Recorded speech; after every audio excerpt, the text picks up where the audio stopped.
Hello दोस्तों, good evening. कैसे हैं? आई होप आप लोग अच्छे होंगे। चलिए स्टार्ट करते हैं। आज का एक नया वीडियो है। इस नए वीडियो में सभी आपका स्वागत करता हूं। और इस वीडियो में हम लोग जानेंगे कि विलियन के प्रकार कितने होते हैं, कितने प्रकार के विलियन होते हैं, इसके बारे में हम लोग जानेंगे। तो वीडियो को पूरा फुल वॉच कीजिएगा दोस्तों, क्योंकि आज का जो वीडियो होने वाला सबसे इंपॉर्टेंट होने वाला है। तो वीडियो को थोड़ा भी मिस मत कीजिएगा, यानी वीडियो को थोड़ा भी स्किप मत कीजिएगा और वीडियो को पूरा फुल वॉच कीजिएगा, तभी समझ में आएगा। अगर ये वीडियो आपको मेरा अच्छा लगता है तो वीडियो को लाइक भी कीजिएगा और शेयर भी कीजिए। और साथ ही साथ ऐसे ही एजुकेशनल वीडियो पाने के लिए मेरे चैनल को सब्सक्राइब कर लीजिएगा, ताकि प्रतिदिन यूट्यूब से रिलेटेड जो भी वीडियो अपलोड किए जाते हैं सबसे पहले आपको नोटिफिकेशन मिल जाए। आइए वीडियो को स्टार्ट करते हैं। आज हम जानेंगे दोस्तों कि विलियन के प्रकार कितने होते हैं। तो विलियन के जो प्रकार होते हैं उसके बारे में हम विस्तार से जानेंगे। यानी विलियन के 3 प्रकार होते हैं। तो उन तीनों प्रकारों को हम स्टेप बाय स्टेप जानेंगे ताकि समझ में आएगा। सबसे पहले हम समझते हैं कि विलियन की सांद्रता, यानी पहला जो हमारा इसका जो पहला भाग है वो कौन सा है? विलियन की सांद्रता है। अब विलियन की सांद्रता में कुछ पॉइंट्स हमने नोट किया है। इसकी परिभाषा, तन्नु अम्ल किसे कहते हैं, सांद्र अम्ल किसे कहते हैं, संतृप्त अम्ल किसे कहते हैं, असंतृप्त अम्ल किसे कहते हैं। यानी जितने विलियन है, सॉरी हमने अम्ल कह दिया, यहाँ विलियन होगा। संतृप्त विलियन, असंतृप्त विलियन, तन्नु, ये सब जितने हैं इन सबके हम परिभाषा यहाँ पर नोट किए हैं और सबको हम बारी बारी समझेंगे। तो आइए सबसे पहले हम समझते हैं इसकी परिभाषा। विलियन की सांद्रता की परिभाषा क्या होगी? पदार्थ के विभिन्न अवयव, ठीक है ना, यानी पदार्थ के विभिन्न जो अवयव होते हैं, इनके भाग होते हैं, ठीक है ना, इनके रंगों के कारण इन्हें उनके विलियन कहा जाता है। क्योंकि एक विलियन में एक पदार्थ नहीं होते हैं, एक विलियन में कई दो या दो से अधिक पदार्थों का मिश्रण होता है, जिसे हम समांगी मिश्रण के नाम से जानते हैं। इसीलिए अवाओं के रंगों को विलियन कहा जाता है, क्योंकि विभिन्न प्रकार के उसमें रंग होते हैं, विभिन्न प्रकार के उसमें पदार्थ होते हैं, इसीलिए उनके विभिन्न पदार्थ के रंगों को क्या कहा जाता है? विलियन के नाम से जानते हैं। इसमें दूसरा हमारा पॉइंट देखिए, इसमें 2 या 2 से अधिक पदार्थों यानी पदार्थ मिले हुए होते हैं। इन जो विलियन होता है इसमें 2 या 2 से अधिक पदार्थ क्या रहते हैं? मिले होते हैं। इसमें एक पदार्थ नहीं मिले रहते हैं, जिसको हम एक पदार्थ से विलियन बना सकते हैं। कभी भी विलियन बनाने के लिए हमें 2 पदार्थों की आवश्यकता होती है। अगला स्टेप, विलियन में मौजूद विलय के कारण इसे तन्नु सांद्र या संतृप्त घोल कहा जाता है। विलियन में मौजूद विलय के कारण, ठीक है ना। विलय मतलब कौन सा होता है? जैसे विलायक मान लीजिए जल हो गया, ठीक है ना, और उसमें नमक या मान लीजिए शक्कर, ठीक है ना, उसे हम क्या कहेंगे? विलय कहेंगे, ठीक है ना। जिसकी मात्रा ज्यादा होती है उसे हम विलायक कहते हैं, जिसकी मात्रा कम होती है उसे हम विलय कहते हैं। तो सिंपल सी भाषा में आप समझिएगा, विलायक जो हो गया जल और विलय हो गया नमक या चीनी, ठीक है ना। तो इसमें कह रहा है विलियन में मौजूद विलय के कारण इसे तन्नु भी कह सकते हैं, ठीक है ना, सांद्र भी कह सकते हैं और संतृप्त घोल भी कहा जाता है। क्योंकि इन्हीं की बदौलत इनकी जो संरचनाएं हैं बदल जाती है और इन्हीं के आधार पर हम इनको अलग नाम से जानते हैं। आइए हम अगले पॉइंट की तरफ बढ़ते हैं। अगला पॉइंट, निश्चित तापमान पर यदि विलियन में विलय पदार्थ नहीं घुलता है तो उसे संतृप्त विलियन कहा जाता है।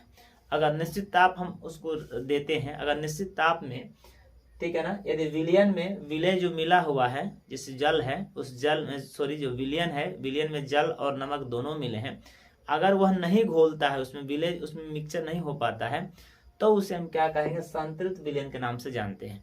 इसे मान लीजिए कि जल में उसको कपूर को डालिएगा और डालकर उसको तापमान टेम्परेचर इक्वल मतलब बराबर दीजिएगा। अगर यदि वो घुलता है तब वो संतृप्त नहीं कहलाएगा, अगर नहीं घुलता है तो हम क्या कहेंगे? संतृप्त घोल के नाम से जानते हैं, संतृप्त विलियन के नाम से जानते हैं। अब इसे मान लीजिए कि कोई जल है, कोई विलियन है, उसमें नमक और जल का हमने मिश्रण करके रखा है और उसको जैसे समान तापमान हम देंगे तो क्या होगा? धीरे धीरे उसमें पिघलने यानी घुलने लगेगा। तो उसको हम नहीं संतृप्त विलियन कह सकते, क्योंकि उसमें नहीं घुलने वाले विलय को हम क्या कहते हैं? संतृप्त विलियन के नाम से जानते हैं। अगला पॉइंट देखिए दोस्तों, अगर विलियन में विलय की मात्रा कम होता है तो उसे असंतृप्त यानी असंतृप्त विलियन के नाम से जानते हैं। अगर विलियन में, अगर कोई विलियन है, ठीक है ना, उस विलियन में मान के विलय की मात्रा कम हो, जैसे मान लीजिए कोई विलियन है जिसमें चीनी और जल का हमने एक शरबत बना लिया, उससे हमने विलियन बना लिया। अब उस विलियन में विलय की मात्रा कम है, जैसे मान लीजिए कि जो चीनी है उसका जो मात्रा 10 ग्राम होने के वजह मतलब वहां पर हमने 5 ग्राम लिया, तो उसकी मात्रा क्या है? कम है। तो उसकी मात्रा कम होने के कारण हो तो उसे असंतृप्त विलियन के नाम से जानते हैं। उसमें क्या कहेंगे? असंतृप्त विलियन के नाम से उसे जानते हैं। जिसमें विलय की मात्रा कम होती है उसे असंतृप्त विलियन कहते हैं, और जिसमें निश्चित तापमान पर अगर विलय नहीं घुलता है विलयन में, उसे संतृप्त विलयन के नाम से जानते हैं। आइए हम अगला पॉइंट देखते हैं। अगला पॉइंट है विलायक की मात्रा द्रव्यमान आयतन में घुले हुए विलय पदार्थ की मात्रा को विलयन की सांद्रता कहते हैं। अगर दोस्तों ये पूछा जाए कि सांद्रता की परिभाषा क्या है, सांद्रता किसे कहते हैं, तो आप इतना लाइन उसमें क्या कर सकते हैं, नोट कर सकते हैं, क्योंकि इतने लाइन से आपकी परिभाषा कंप्लीट हो जाएगी। जैसे विलायक की मात्रा, जो विलायक जो जल है, ठीक है ना, विलायक की मात्रा का द्रव्यमान या उसका आयतन होगा में घुले हुए विलय, उसके अंदर जो घुले हैं विलय, जिस नमक चीनी कुछ भी हो सकता है, घुले हुए विलय पदार्थ की मात्रा को विलयन की सांद्रता कहते हैं। अब उसमें कितना वह घुला हुआ है, कितना ग्राम घुला है, उसी को हम क्या कहते हैं, सांद्रता यानी विलयन का सांद्रता के नाम से हम जानते हैं। इसके ऊपर हम एक सवाल सॉल्व करेंगे दोस्तों, ताकि आप लोग कंफ्यूज दूर हो जाएगा। तो आइए हम उसको भी देखेंगे, लेकिन पहले उसके सवाल से पहले कुछ और भी देखते हैं। कुछ इनके सूत्र है जो हमने यहाँ पे इंपॉर्टेंट लिखा है।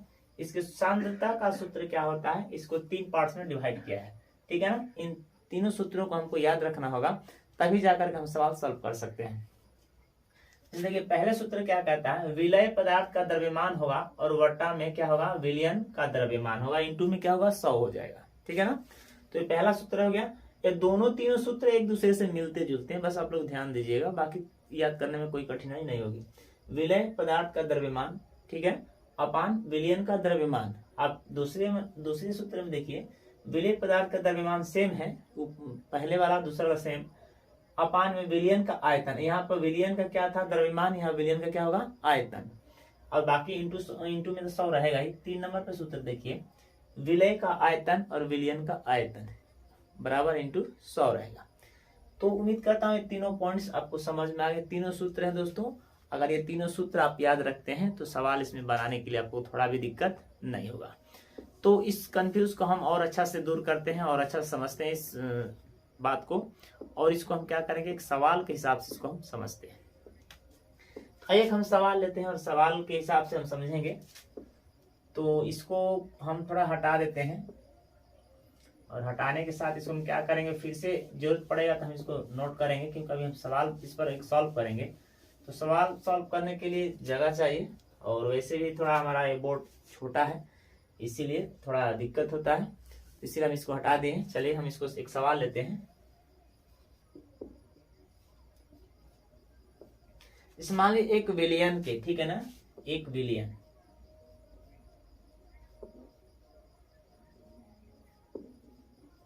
एक विलियन के 320 ग्राम, ठीक है, 320 ग्राम विलायक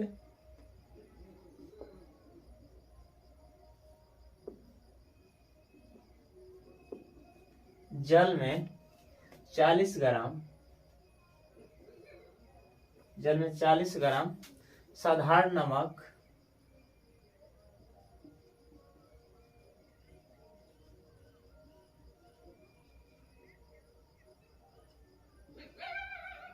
साधारण नमक, ठीक है ना, साधारण नमक विलय है,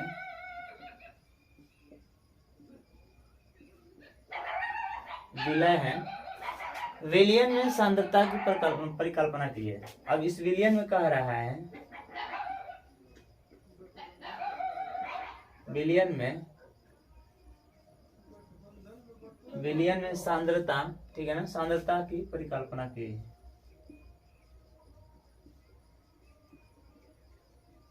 सांद्रता की परिकल्पना कीजिए, ठीक है ना। तो इसमें ध्यान देने वाली बात यह है दोस्तों, आप पहले इसको समझिएगा। एक विलियन है कोई, इस विलियन में 320 ग्राम विलायक है, ठीक है ना, जल में 40 ग्राम विलियन हो गया, विलायक 320 ग्राम है, और जबकि जल में क्या है, 40 ग्राम साधारण नमक है, विलय है। विलियन में सांद्रता परिकल्पना कीजिए। अब उस विलियन में हमें क्या सांद्रता निकालना है, तो इसको निकालने के लिए सबसे पहले हम क्या करेंगे दोस्तों, इनको हम इक्वल कर लेंगे, क्योंकि इक्वल करने के बाद तभी जाकर क्या करेंगे, हम इसको सॉल्व कर सकते हैं, और बाद में प्रतिशत भी निकालेंगे। तो यहां से हम सॉल्व करते हैं हल, ठीक है ना। विलियन में सॉरी यहाँ पर विलय में, ठीक है ना,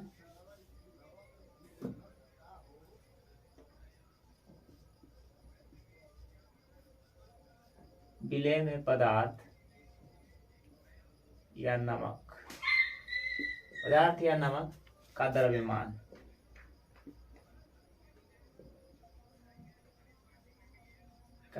कितना है 40 ग्राम। यही नहीं कह रहा था, नमक कितना है 40 ग्राम। उसके बाद से कह रहा है कि विलायक इसमें कौन सा है, विलायक जल है, विलायक जल, ठीक है ना। जल का द्रव्यमान कितना है, जल का द्रव्यमान बराबर कितना है 320 ग्राम। अब इन दोनों को हम क्या करेंगे, दोनों को एक साथ जोड़ देंगे, ठीक है ना, क्योंकि जोड़ेंगे तभी जा करके होता है। अब इसका सूत्र क्या होगा दोस्तों, सूत्र के हिसाब से हम इसको सॉल्व कर लेते हैं।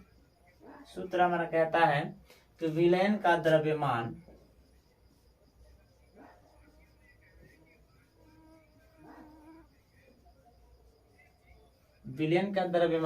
बराबर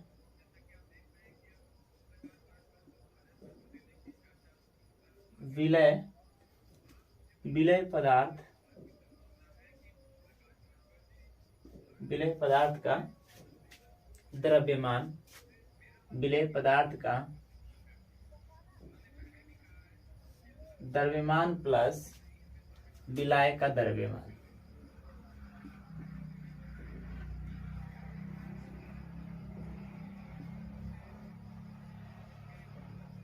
विलायक का क्या हो जाएगा, द्रव्यमान। तो यहाँ पर हमें ये ध्यान देना है कि इन दोनों को हम क्या करेंगे, जोड़ देंगे इस सूत्र के हिसाब से। तो जैसे मान लीजिए विलय का द्रव्यमान कितना है 40 और विलायक का, यानी विलायक का द्रव्यमान और विलय का द्रव्यमान दोनों को क्या करेंगे, इक्वल करेंगे। तो दोनों को इक्वल करते हैं तो मान लीजिए अगर 40 ग्राम, ठीक है ना, इधर में कितना हो गया 320 ग्राम। अब दोनों को हम जोड़ देंगे कितना होगा, इधर में 40 और इधर में 20, तो हो जाएगा 360 ग्राम। 300 क्या हो जाएगा 60 ग्राम हमारा ए हो गया। अब इसको हमको प्रतिशत में लिखना होगा दोस्तों। तो प्रतिशत में निकालने के लिए हमारा यहाँ पर आंसर कंप्लीट हो गया। ये हमसे पूछता था कितना है, लेकिन हमसे पूछ रहा है कि सांद्रता परिकल्पना करना है, तो सांद्रता हमें पता चल गया कि इधर 360 ग्राम है, ठीक है ना। अब हम क्या करेंगे, इसको प्रतिशत में यदि पूछता है कि प्रतिशत में इसको लाइए, तो उस सूत्र के हिसाब से हम जो 3 नंबर सूत्र रखे थे, ठीक है ना, विलय का आयतन और विलय का आयतन और विलयन का आयतन, तो उसके सूत्र पर हम क्या करेंगे, इसको बैठाएंगे। देखिए अब यहाँ पर हम क्या करेंगे, विलय पदार्थ का द्रव्यमान, ठीक है ना, विलय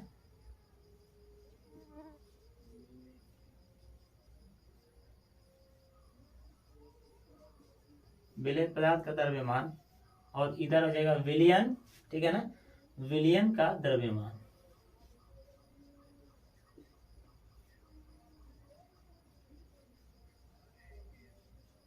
विलयन का द्रव्यमान इंटू में कितना हो जाएगा 100। अब इसको हम क्या करेंगे, बैठा लेंगे। तो विलय का हमारा कितना दिया गया है, विलय का 40 है, ठीक है ना, तो विलय का कितना है 40 ग्राम, ठीक, अपान विलयन कितना है 320 ग्राम, ठीक, 320 ग्राम ये वाला, ठीक है ना। अब इसमें प्लस हम 40 कर देंगे तो कितना है, सॉरी 20 कर देंगे कितना हो जाएगा 60 हो जाएगा। तो प्लस इसमें 40 हम लिख लेते हैं। अब इसको हम क्या लिख देंगे, अब इसको हम लिख सकते हैं 360, ठीक है ना, 300 क्या लिख सकते हैं 360 ग्राम लिख सकते हैं। तो ये हो गया 360। अब इंटू में हमको क्या लाना है, 100 हमको क्या करना है, इंटू में ला देना है। अब यहाँ पर ये चीज देखना है, अब इसको हम क्या करेंगे, कटा सकते हैं, ठीक है ना। अब जब इसको हम कटाएंगे तो कटाने के बाद जो हमारा आंसर आएगा वो कैसे आएगा, उसको अब देखिए।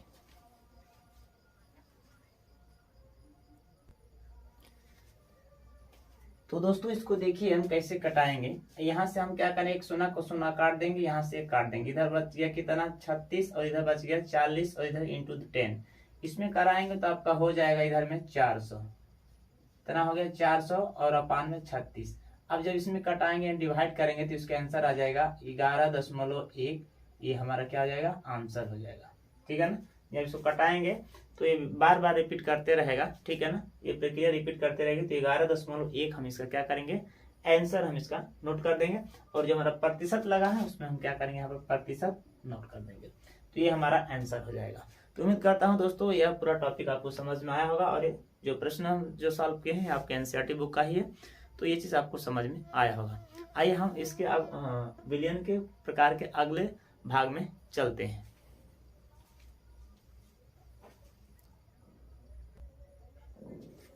आइए दोस्तों अब देखते हैं निलंबन, यानी इसका जो पार्ट्स होगा, दूसरा पार्ट्स होगा, इसके बारे में हम लोग जानेंगे निलंबन क्या है, निलंबन की प्रक्रिया क्या होती है, इसके बारे में हम लोग जाने वाले हैं। तो निलंबन की परिभाषा पहले जानते हैं कि इसकी परिभाषा हम कैसे नोट कर सकते हैं। अगर यदि पूछते पेपर में कि निलंबन क्या है या निलंबन किसे कहते हैं, तो इसकी परिभाषा सबसे पहले हमको जानना होगा।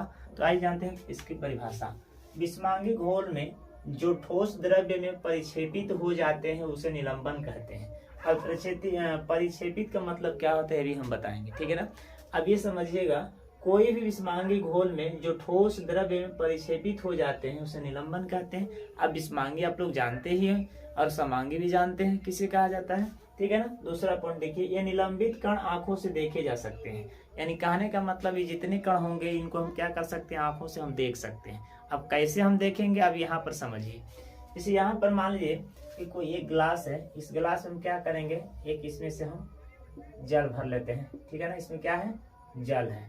अब इस जल में हम क्या करेंगे, इस जल में जितना सब जल है, इस जल में हम वो कण भर देंगे जो हमें आंखों से दिखाई दे। विषमांगी का मतलब क्या है, जैसे मान लीजिए इस जल के साथ हम किसका विलयन बनाए हैं, किसी पत्थर का बनाए हैं। तो मान लीजिए यहाँ पर हम क्या करेंगे, इस जल में हम एक पत्थर का टुकड़े को हम क्या करेंगे, इसमें डाल देते हैं, ठीक है ना। पत्थर के टुकड़े को हम क्या करेंगे, इसमें डाल देंगे।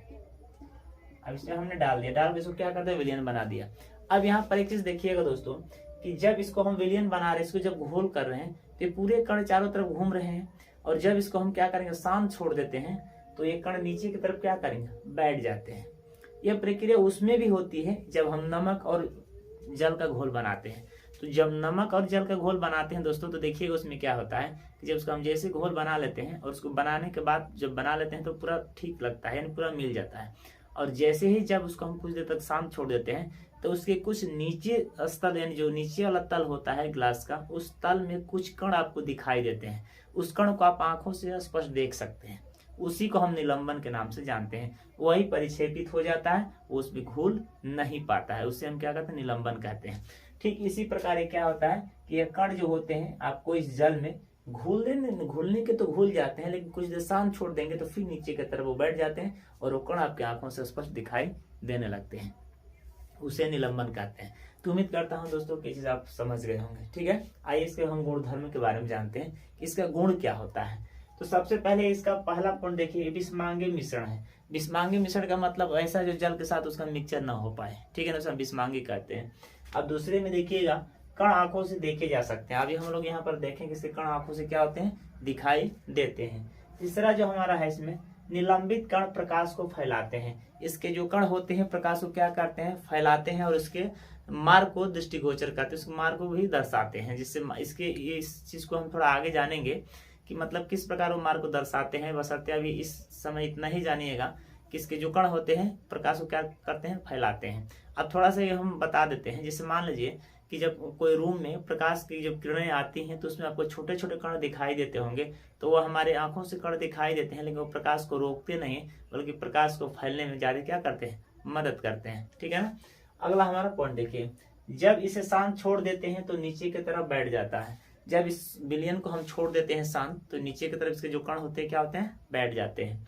अगला देखिए, निलंबन अस्थायी होता है। यह जो निलंबन प्रक्रिया होती है अस्थायी होती है, इसके कोई फिक्स स्थायी नहीं होता है, यह अस्थायी होता है। अगला जो होता है, हम छनन विधि के द्वारा इसे क्या कर सकते हैं, पृथक कर सकते हैं। यानी छनन विधि मतलब उसको हम छान कर क्या कर सकते हैं, इनको अलग कर सकते हैं उस जल से, उस विलयन से हम इनको एक दूसरे से अलग कर सकते हैं। तो उम्मीद करता हूं दोस्तों कि आज का जो जितना टॉपिक बताए हैं, जितना विलयन के बारे में बताए हैं, सारी चीजें आपको समझ में आ गई है। और बस इस वीडियो में बस इतना ही जानेंगे दोस्तों। फिर अगले वीडियो में एक नए टॉपिक और एक नए वीडियो के साथ आपसे मिलेंगे। तब तक के लिए मुझे इजाजत दीजिए। जय हिंद, जय भारत।